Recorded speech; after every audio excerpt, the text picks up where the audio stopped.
इसके बारे में सुनना चाहते थे, मुंबई की ये कहानी। और पिछले 10-15 दिन से मैं लगातार पढ़ रहा था मेल जो मेरे पास आ रहे हैं और जो आप लोग फरमाइश भेजते हैं उसमें, तो मुझे लगा कि आप ज़्यादा देर नहीं टालना चाहिए तो आज मैंने फिर नीरज ग्रोवर मर्डर केस कहानी सुनाने का फ़ैसला किया। टीज़र देखा होगा, उसमें एक नाम आपने देखा होगा कि दिल नहीं बल्कि जान के टुकड़े किए। मुंबई में यूँ तो कहानियों की भरमार होती है, फिल्म इंडस्ट्री वही है, जो समाज में हमारे आसपास होता है अक्सर फिल्में उन्हीं कहानियों को उठाकर उन पर फिल्में बनती हैं। और ये भी कहा जाता है कि जो फिल्में होती हैं वो समाज का आईना होती हैं। जो समाज में होता है हमारे आसपास, उन्हीं कहानियों, उन्हीं किरदारों को उठाकर फिल्में बनाई जाती हैं, जो रियलिस्टिक सिनेमा है। तो इस पर भी फिल्म बनी है। हालांकि फिल्मों में बहुत सारी कहानियाँ वैसे भी होती हैं जिसका हकीकत से कोई लेना देना नहीं है, लेकिन उस पर फिल्में बनती हैं। और लेकिन ये कहानी उल्टी है, ये जो कहानी हकीकत में हुई और इसके बाद इसके ऊपर फिल्म बनी। राम गोपाल वर्मा ने इस पर फिल्म बनाई थी, नॉट अ लव स्टोरी, और ये रियल स्टोरी है। और इस स्टोरी को कवर करने का मुझे मौका मिला, और चूँकि अपने वक्त में इसने काफ़ी हेडलाइन बनाई, काफ़ी सुर्खियाँ बटोरी, और जिस तरीके से ये क्राइम हुआ था, ये भी एक कड़ी में मैं कहूँ तो अब तक जो आपको मैंने कहानी सुनाई है, तीसरी ऐसी कहानी है जिसमें मर्डर के बाद सारी ख़तरनाक चीज़ें होती हैं। एक तंदूर सुनाया था आपको जिसमें वो गोली मारता है सुशील शर्मा नैना साहनी को, उसके बाद मौत हो जाती है, फिर उसको तंदूर में जलाने की कोशिश करता है, तो मौत के बाद वो ये चीज़ करता है। दूसरा आपको देहरादून की सॉफ्टवेयर इंजीनियर की कहानी सुनाई थी जिसमें वो बीवी का दम घुट जाता है, मुंह में कॉटन डालता है, वो बेहोश थी। जब उसकी मौत हो जाती है उसके बाद फिर वो उसके 70 टुकड़े करता है, डीप फ्रीज़र में रखता है, फिर हर टुकड़े को हर सैटरडे संडे वो ठिकाने लगाता रहता है। ये कहानी भी उसी तरह की है, क्योंकि इसमें भी मर्डर तो सामान्य तरीके से होता है, जैसे आमतौर पर कत्ल होता है गोली से, चाकू से, इसमें भी चाकू से होता है। लेकिन मर्डर के बाद जिस तरीके से लाश को ठिकाने लगाने की पूरी कवायद होती है, जो लाश के टुकड़े किए जाते हैं, उसने इस केस को थोड़ा खौफनाक बना दिया था। 2008 मई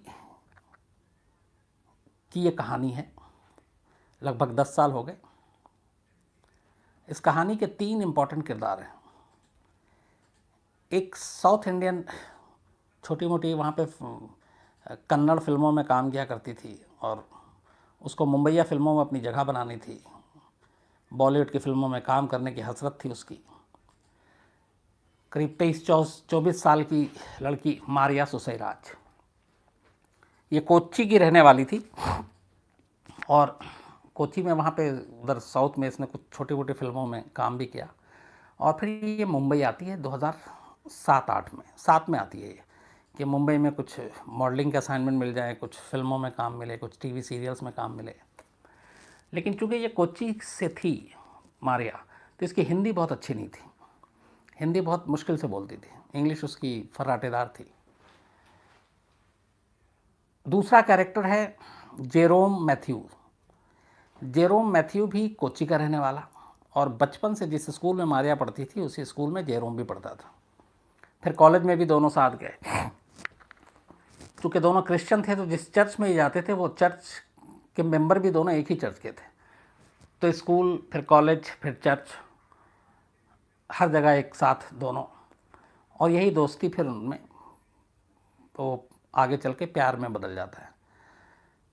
और दोनों शादी भी करना चाहते थे, लेकिन मारिया चूँकि अपने करियर को लेके ज़्यादा वो थी इसलिए वो मुंबई आ गई, लेकिन दोनों के रिश्ते कायम थे।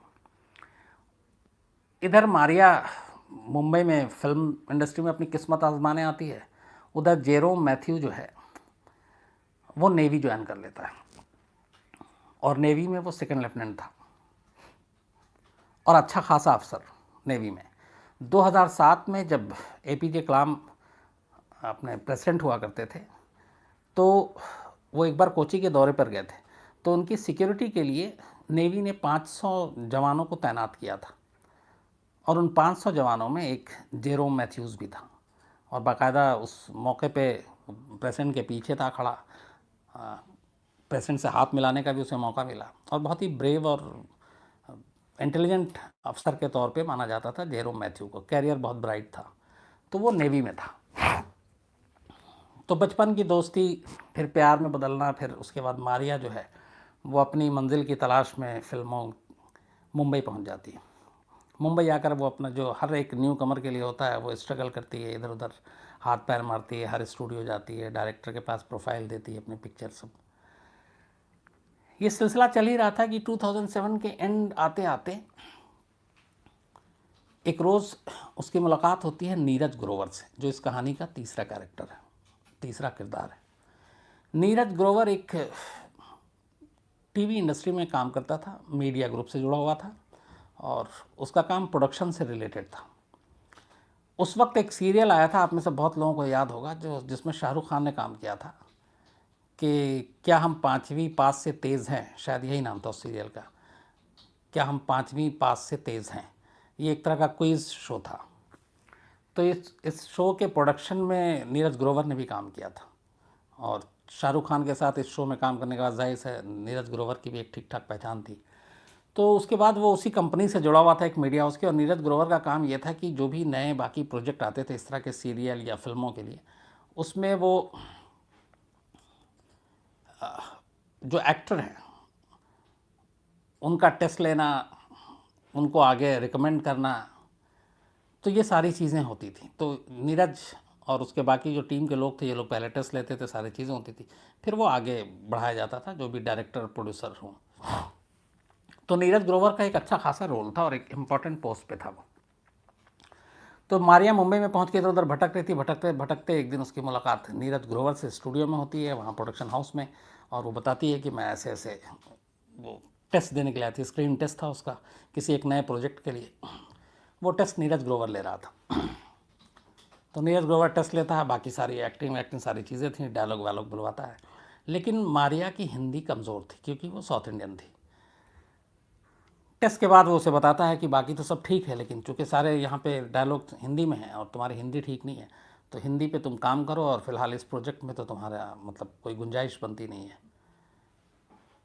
इसके बाद उन दोनों की मुलाकात ख़त्म होती है, मारिया चली जाती है, लेकिन मारिया ने नीरज का नंबर ले लिया था। तो उसके बाद भी दोनों की बातचीत होती है, फिर धीरे धीरे दोनों में दोस्ती होती। चूँकि मारिया को मुंबई में काम चाहिए था और नीरज उस इंडस्ट्री में पुराना था, तो उसे लगता था कि शायद नीरज के थ्रू वो सही मकाम तक पहुंच सकती है, सही जगह पे वो जा सकती है और जहां से उसे काम मिले।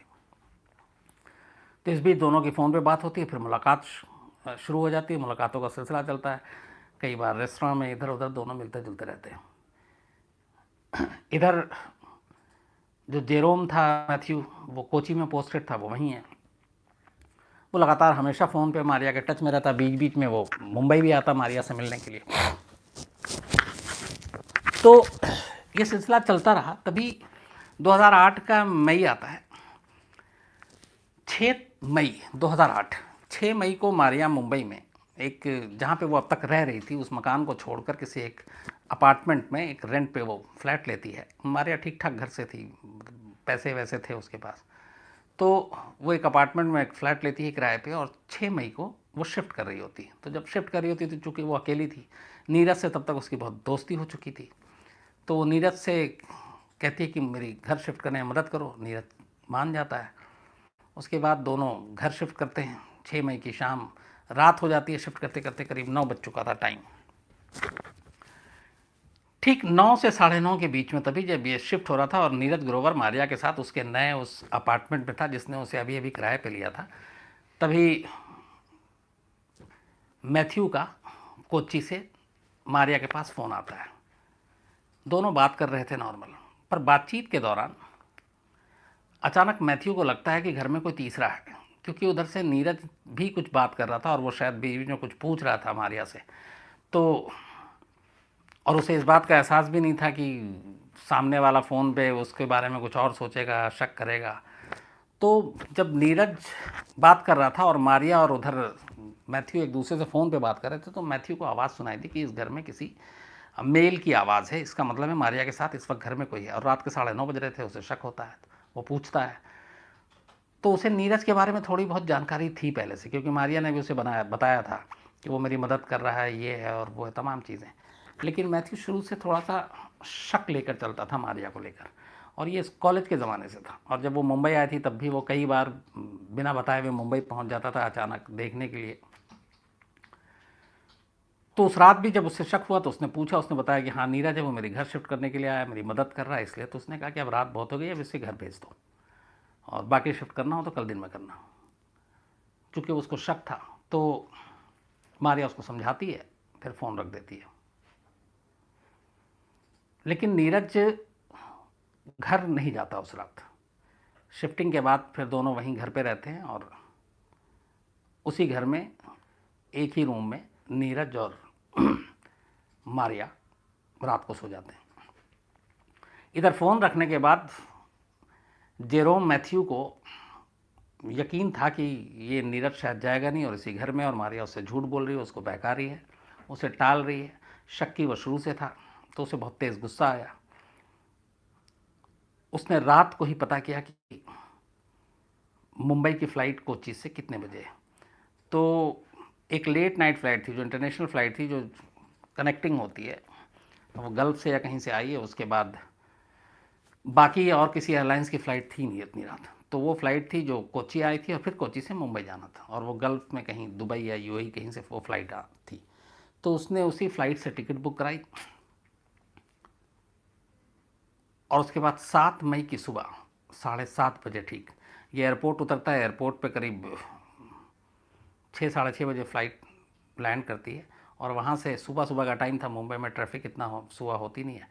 तो ये एयरपोर्ट से सीधे उस फ्लैट में जिसे अभी अभी इसने शिफ्ट किया था और जिसका एड्रेस चूँकि मारिया ने उसे बता दिया था कि वो इस मकान में शिफ्ट कर रही है, उसे सारी जानकारी थी। तो एयरपोर्ट से टैक्सी पकड़ के और सीधे मारिया के उस नए किराए के फ़्लाइट पे सुबह सुबह 7:30 बजे पहुँच के और डोरबेल बजा देता है।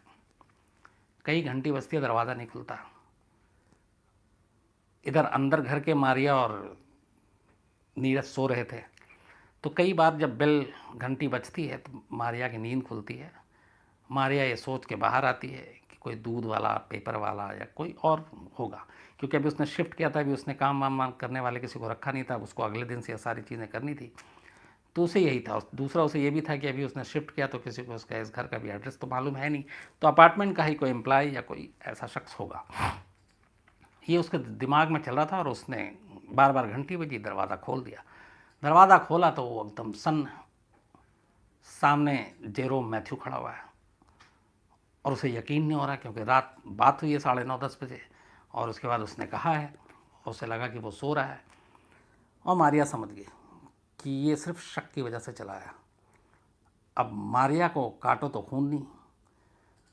इससे पहले कि वो कुछ बोलती, कुछ समझती, जेरोम ने मारिया को धक्का दिया, साइड किया और सीधे, वो चूँकि 1 बेडरूम फ्लैट था, उसने देखा किधर है वो दरवाज़ा और सीधे बेडरूम का दरवाज़ा खुला हुआ था। वो अंदर घुसा तो देखा कि बेड पे नीरज ग्रोवर सो रहा। तब तक घंटी और इसकी वजह से वो उसकी आंख खुल गई थी।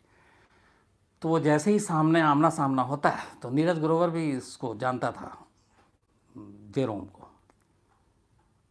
तब उसके बाद अचानक ऐसे माहौल में, ऐसे सीन में और क्या हो सकता है, तो दोनों में लड़ाई शुरू हो गई। नीरज कुछ समझा रहा है, वो मानने को तैयार नहीं। इस गुस्से के आलम में अचानक मैथ्यू किचन की तरफ जाता है। किचन में एक नाइफ़, चाकू पड़ा हुआ था बड़ा सा, वो उठा के लाता है और उसके बाद फिर गुस्से में वो ताबड़तोड़ नीरज ग्रोवर पे हमला कर देता है। तो इतने चाकू के वार करता है कि थोड़ी देर में ही नीरज की मौत हो जाती है। इधर मारिया वहीं पे खड़ी हुई सब कुछ देख रही है। मारिया के बयान के हिसाब से उसने रोकने की कोशिश की, लेकिन उसने ये धमकाया था कि अगर तुम बीच में आओगे तो तुमको भी मार देंगे। खैर, तो वो गुस्से में चाकू उठा के उसको मार देता और नीरज मर जाता। इसके बाद नीरज और मारिया ड्राइंग रूम में आते हैं, वहाँ बैठते हैं, काफ़ी देर तक एक साथ रहते हैं। फिर थोड़ा वक्त बीतता है। उसके बाद ठंडे दिमाग से अब पहली बार दोनों सोचते हैं कि इसका करना क्या है, क्योंकि कत्ल तो हो गया, गुस्से में हुआ चाहे जैसे हुआ, लेकिन अब पकड़े भी जा सकते हैं तो लाश कैसे ठिकाने लगाएं। तो ये सारी चीज़ों में करीब 8 साढ़े 8 का वक्त निकल चुका था।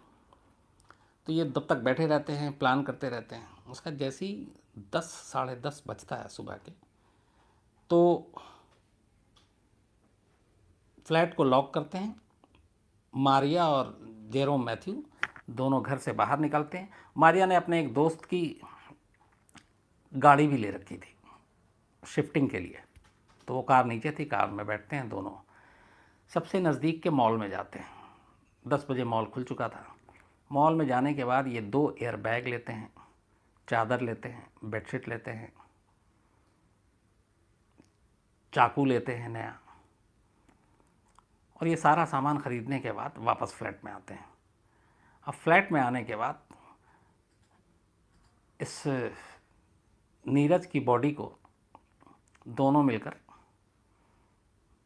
बाथरूम में ले जाते हैं। फिर बाथरूम में ले जाने के बाद उस बॉडी के छोटे छोटे पीसेस करते हैं ताकि उसको बैग में भरा जा सके। अब इसमें 2 चीज़ें हैं। एक, उस वक्त ये खबर आई थी कि नीरज के जिस्म के 300 टुकड़े किए गए थे, 300, और ये सारी खबरें चली थी, हम लोगों ने भी चलाई थी। जब ये मामला अदालत में आया और आईओ जो थे इस केस के इन्वेस्टिगेटिव अफसर, उसने सारे तथ्य रखे, तो वहाँ पता चला कि नहीं, एग्जैक्ट गिनती नहीं गिनी गई थी, 300 नहीं है, लेकिन हाँ ये है कि करीब 100 से ऊपर थे। तब 100 के ऊपर भी थे, इसका मतलब है कि बहुत पीसेस किए गए। तो उसके बाद सारे उसको पीसेस को चादर में अलग अलग पॉलीथीन में लपेटा गया, फिर एयर बैग में डाला गया, और ये सारी चीज़ें करते करते शाम हो गई। फिर शाम को ये दोनों एयर बैग को उठाते हैं, पूरा बाथरूम और वो सारा साफ़ करते हैं, और एयर बैग को गाड़ी में डालते हैं और फिर निकलते हैं दोबारा। उसके बाद जब ये दोबारा निकलते हैं तो फिर रास्ते से 2 अलग अलग गैलन में पेट्रोल ख़रीदते हैं पेट्रोल पंप से। फिर वो पेट्रोल लेकर गाड़ी में रखते हैं और थाने की तरफ जाते हैं।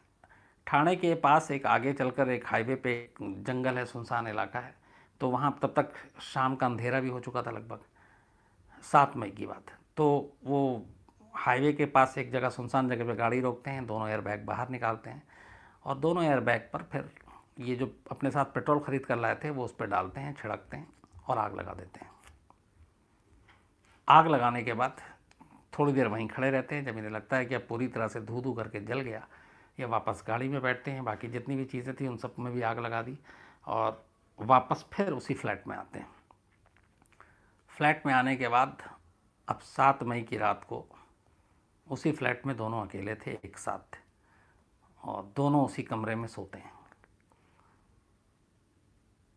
उसके बाद अगले दिन सुबह मैथ्यू वहाँ से कोची निकल जाता है। अब इधर 7 तारीख की रात को नीरज मारिया के पास आया था। 7 की रात से लेके 8 की रात तक वो लौटा नहीं। जब वो लौटा नहीं तो उसके ऑफिस में भी, एक तो 8 को ऑफिस नहीं गया तो वहाँ के लोगों को, उसके कलीग को चिंता हुई, उन्होंने पता करना शुरू किया। मारिया को भी फ़ोन आया, मारिया ने कहा नहीं वो आया था मेरे पास लेकिन शिफ्ट करा के चला गया था रात को ही। फिर 9 तारीख की सुबह होती है, 9 तारीख को जब पता चलता है कि तब भी नहीं मिल रहा है, तो फिर उसके कुछ दोस्त पुलिस में जाके मिसिंग की कंप्लेंट कर देते हैं। अब जब मिसिंग की कंप्लेंट होती है तो पुलिस छानबीन करती है, तो सबसे आसान तरीका ये था कि उसके मोबाइल के कॉल डिटेल को खंगाला जाए। तो पुलिस ने जब कॉल डिटेल को खंगाला तो पता चला कि 7 तारीख की शाम 6:30 बजे से लेकर 6 तारीख की शाम 6:30 बजे से लेकर अगले दिन सुबह तक का जो लोकेशन था वो उसके और मारिया का फ़ोन का एक था, और वो लोकेशन वही उसका फ्लैट था। अब पुलिस से जब मारिया ने पूछा तो उसने कहा नहीं वो तो आया था शिफ्टिंग कराने के लिए और रात 9 साढ़े 9 बजे उसके बाद चला गया, उसके बाद हमारी कोई बातचीत नहीं हुई। लेकिन यहाँ पे एक और भी चीज़ आई कि 7 तारीख की सुबह एक बिज़नेस कार्ड नीरज के मोबाइल से भेजा गया था उसके एक कलीग को, दोस्त को, किसी का नंबर था वो, और ये अर्ली मॉर्निंग में भेजा गया था, मतलब 7:30 से पहले की बात है। तो पुलिस के पास ये भी था, वो आया और लोकेशन एकदम उसी फ्लैट का, और मारिया का भी लोकेशन, मतलब दोनों का एक मोबाइल लोकेशन दिखा रहा था। तो पुलिस को मारिया पे शक हुआ। जब शक हुआ तो पुलिस ने पूछताछ की लेकिन वो टालती रही। इसी बीच पुलिस ने फिर गार्ड से पूछताछ की उस सोसाइटी के, तो गार्ड ने बताया कि हाँ सुबह जो है आज मैडम एक किसी मेल अपने फ्रेंड के साथ गाड़ी में निकली थी और उनके पास 2 एयर बैग थे, और उसके जाने के बाद फिर ये शाम को लौटी हैं, देर शाम क्या रात को लौटी हैं। तो पुलिस को दूसरा शक होता है कि एयर बैग कितना बड़ा साइज़, क्या सब कुछ। तो इसके बाद फिर पुलिस जो है मारिया को थोड़ा सख्ती से पूछताछ करती है। जब सख्ती से पूछताछ करती है तो मारिया टूट जाती है, क्योंकि वो प्रोफेशनल और इस तरह की क्रिमिनल थी नहीं, मुंबई में अपनी किस्मत आजमाने आए थे फिल्मों में।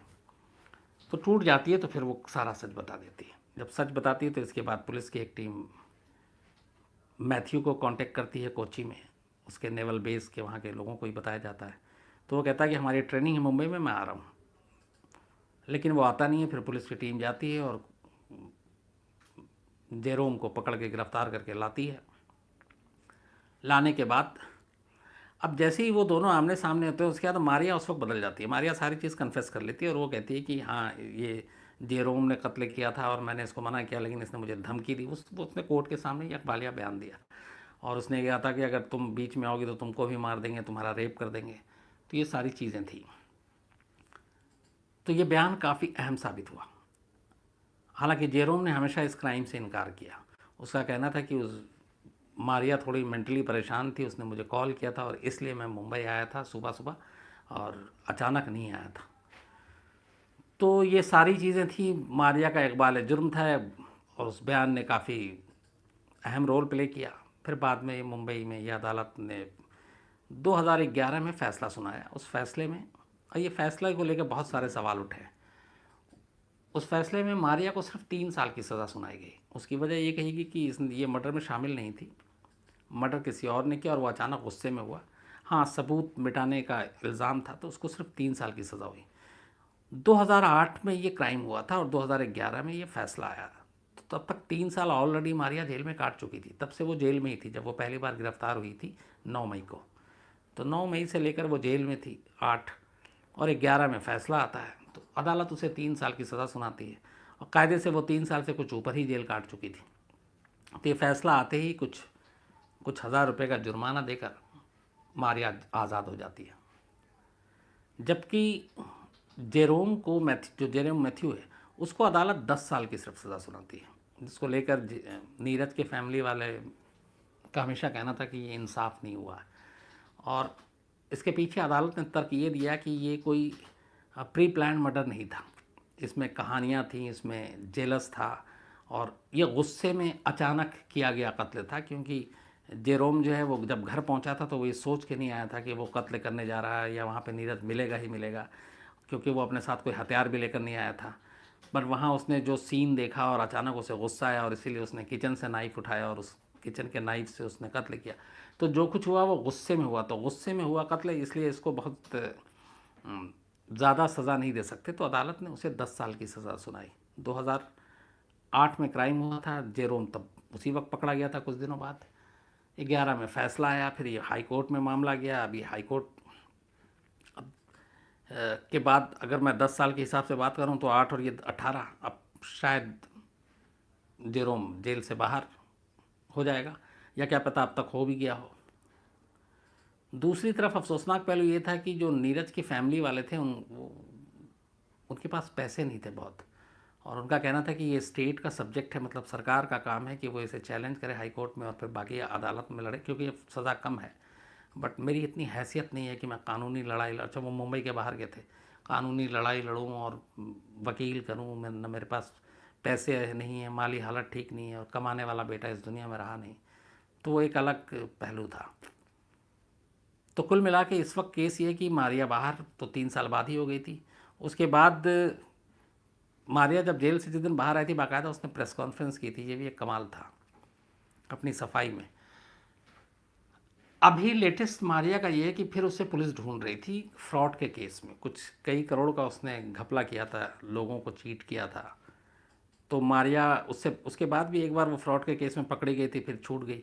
अब अभी फिर ये है कि मारिया फ़रार है, फ्रॉड के केस में उसे पुलिस ढूंढ रही है मुंबई की, और मैथ्यू के लगभग सज़ा पूरे होने को हैं। तो इस पूरी कहानी में जो हमेशा ये होता है कि इंसाफ के ऊपर बहुत सवाल उठा कि कत्ल जो इस तरीके से हुआ, जिसके इतने टुकड़े हुए और उसके कातिल को शायद सज़ा कम मिली, ख़ास तौर पे नीरज के घर वालों का आज भी ये कहना है, मानना है, और उनके फादर की यही शिकायत है हमारी अदालत से। तो ये है पूरी कहानी जो नीरज ग्रोवर, मारिया सुसैराज और जेरोम की। और इस कहानी का सार ये है कि शक की वजह से इस कत्ल की बुनियाद पड़ी और एक नौजवान बेचारा जिसकी उम्र 25-26 साल थी उस वक्त,